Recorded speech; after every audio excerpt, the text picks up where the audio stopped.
Hey everyone, my name is Alan Thrall. I'm the owner of a gym in Sacramento, California called Untamed Strength. And in this video, I'm going to be talking about how you can add strongman training into a powerlifting or just a basic strength training program. The truth is, if you have the equipment, time, and desire, you can add some strongman training to any day of the week. There isn't a secret formula that says you have to add this movement on this day for this specific amount of reps. With that said, I know that's not good enough. You want some guidance and direction. Just saying, yeah, do strongman whenever you want is not super helpful. I know there's some of you who have no idea where to start, and I get it. So what I'm going to do in this video is take a simple powerlifting program and add in strongman training where I see fit. So let's use one of the most popular powerlifting programs out there, Jonnie Candito's free 6-week program. Let's take a look. Day 1, squats, 3 sets of 6 reps. Deadlift, 2 sets of 6 reps. Optional exercise 1 and 2, both for 3 sets of 8 to 12 reps. Day 2, bench, 3 sets of 6 reps. Upper back, 3 sets of 6 reps. Shoulders, 1 set of 6 reps. Biceps, 1 set of 6 reps. Optional exercise 1 and 2, both for 3 sets of 8 to 12 reps. Day 3, pause squat, 6 sets of 4 reps. Pause deadlift, 3 sets of 4 reps.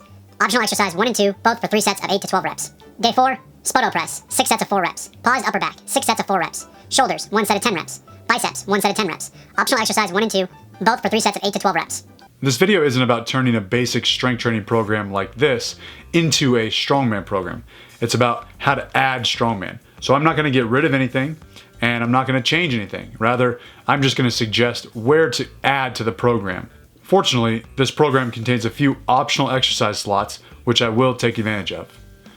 I'm going to break this down into 2 phases. The first phase requires less strongman specific equipment than phase 2, and it addresses the most important exercises first, in my opinion at least. An often overlooked slice of the strongman pie is the need to be explosive. Olympic weightlifters are not the only strength athletes who can benefit from moving weight quickly. First edition, high pulls. Start by sitting your hips down a little bit lower than your deadlift starting position. Chest out, try to make yourself somewhat vertical. Push into the floor with your legs and pull the bar up to your chin, elbows up. Let the bar fall to the floor. If you can successfully pull the bar all the way up to your chin, add some weight. The sweet spot is right between your nipples and your collarbones. If you can't pull it to your nipples, it's probably too heavy. You can do this with a barbell or an axle bar for added grip work. You can start on blocks or on the floor, and eventually you can do this with a mixed grip to really overload your continental clean pull. Over time, you can swap these out for power cleans or full continental cleans. I would add these before deadlifts on day 1. I would start with 3 sets of 6 reps just to match this program's existing sets and reps. Second edition, farmer's carry. Farmer's carries are great for training your grip and your upper back. They can be done light and fast for conditioning work or slow and heavy for strength work. They're also great for improving your mental toughness and grit. There are several videos on YouTube showing different farmer's walk implements, so feel free to get creative. Loadable handles, top-loaded handles, homemade handles, tanks, heavy dumbbells, kettlebells, straps, even a trap bar will work. You'd be surprised how many great deadlifters can't hold on to a heavy set of farmers for very long. Deadlifting alone only does so much to improve your farmer's walks. At some point, you've got to practice the real thing. If there was only one strongman movement that everyone had to incorporate into their routine, regardless of sport, I would pick farmer's walks. I would add farmer's walks on day 2 in the upper back slot. Sets, reps, distance will be discussed later. Number 3, push press. In my opinion, push press should be the most emphasized form of pressing in a strongman's routine. Far more important than bench, more important than jerks, and even more important than strict pressing. Learning how to effectively use your legs to initiate the press can really elevate your overhead press strength. It teaches you how to be fast, aggressive, and explosive, all while still being technical and efficient. To perform a push press, it's important to start with a good rack position, bar supported across your shoulders, or at least securely in your compacted arms, forearms against biceps, triceps against lats. With your feet closely resembling a squat stance, push your knees out while dropping your hips straight down. Your torso remains upright while you dip down. Reverse that motion and aggressively drive the bar up with your legs and torso, then finish with your arms. This can be done with an axle bar or a barbell. I would add push press first on day 2 in place of bench, 3 sets of 6 reps. Bench would be moved to the optional exercise for 8 to 12 reps.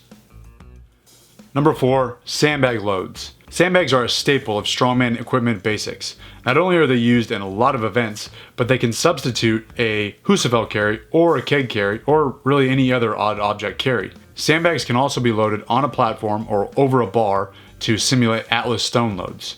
And they aren't going to damage your floor like Atlas stones. Sandbags are like extreme deficit deadlifts. To pick one up requires that you get your knuckles on the ground underneath the sandbag. Your hamstrings are put to the test as you pick one up, and your arms, lats, and upper back squeeze the life out of the bag as it tries to slip lower and lower on your body. Good times all around. Sandbag loads are going on day 3 after squats and deadlifts. I like sandbag complexes. You can also do this with an Atlas stone, which I'll talk about in phase 2. You'll do 3 picks, 3 extensions, and 3 loads from the ground each rep. Do this for 3 sets. 5th and final edition of phase 1, sled push and drag. High push, low push, heavy push, light push, forward drag, backwards drag, arm over arm row, power row. However you want to move it, you should be moving a sled. Raising the threshold of what your legs and lungs are capable of is going to make you a better strongman competitor, maybe even a better person. You don't need a sled to do this. I used to push my 1989 Toyota Corolla in a parking lot with my brother in the driver's seat when I was in high school. You can use an old tire like I demonstrated in the video linked above. Sled work is going on day 4 at the end of the day. For both the farmers and the sled work, you will perform EMOM sets, every minute on the minute. Measure out 40 to 60 feet. Start a timer and immediately carry or push the implement to the end. Rest until the timer hits 1 minute. Do your next set. Rest until the timer hits 2 minutes. Do your next set. Repeat for 6 to 10 sets. You can start with 6 sets and add 1 to 2 sets each week. You can also add weight each week.